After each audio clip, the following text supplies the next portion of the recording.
You don't get a second chance to make a first good impression, because if you don't, you won't have a second chance.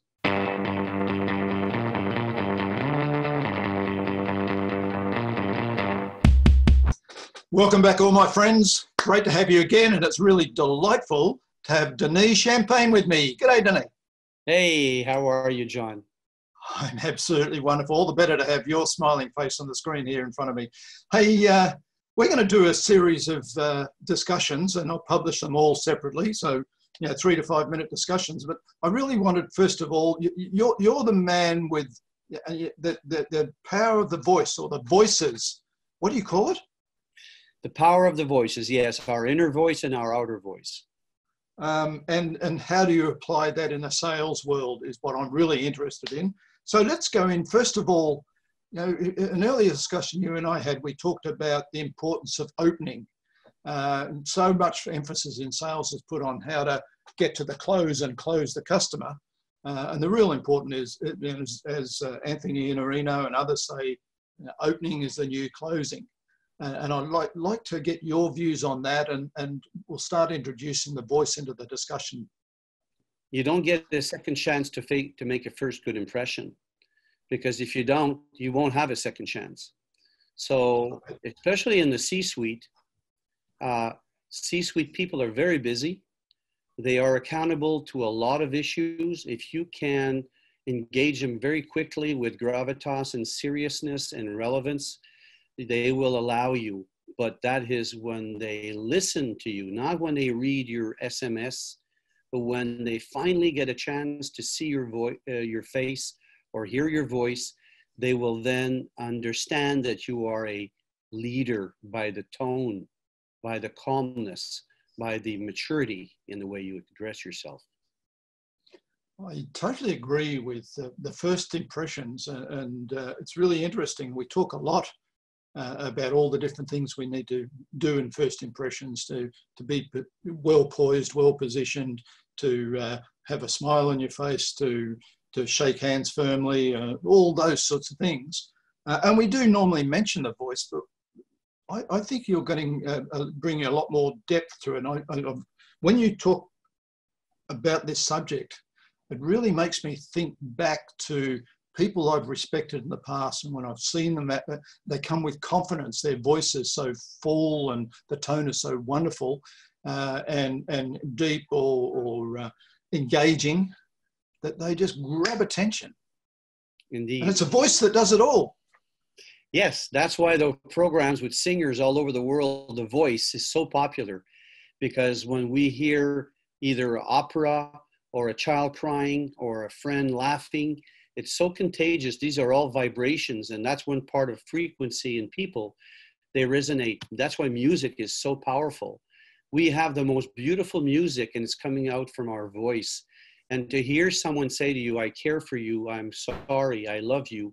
Hi, Mr. Smybert, how have you been? In a respectful tone, you feel like you want to engage more with them. Okay, but it's interesting you raised the voice, the program. Aren't we born with a voice? Isn't it really hard to change our voice?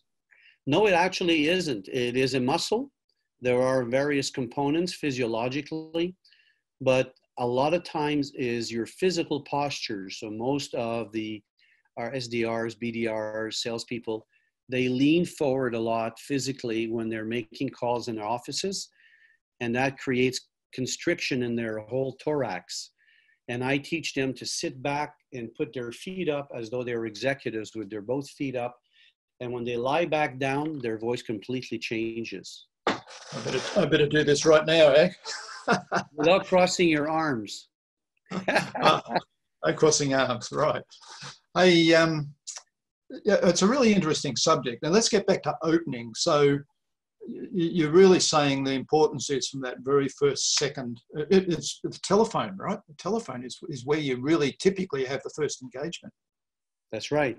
And it's coming back. This year, in the last few years, we've seen a plethora of various activities, social media-wise, but there isn't really any resonance between two human beings until they finally speak to each other.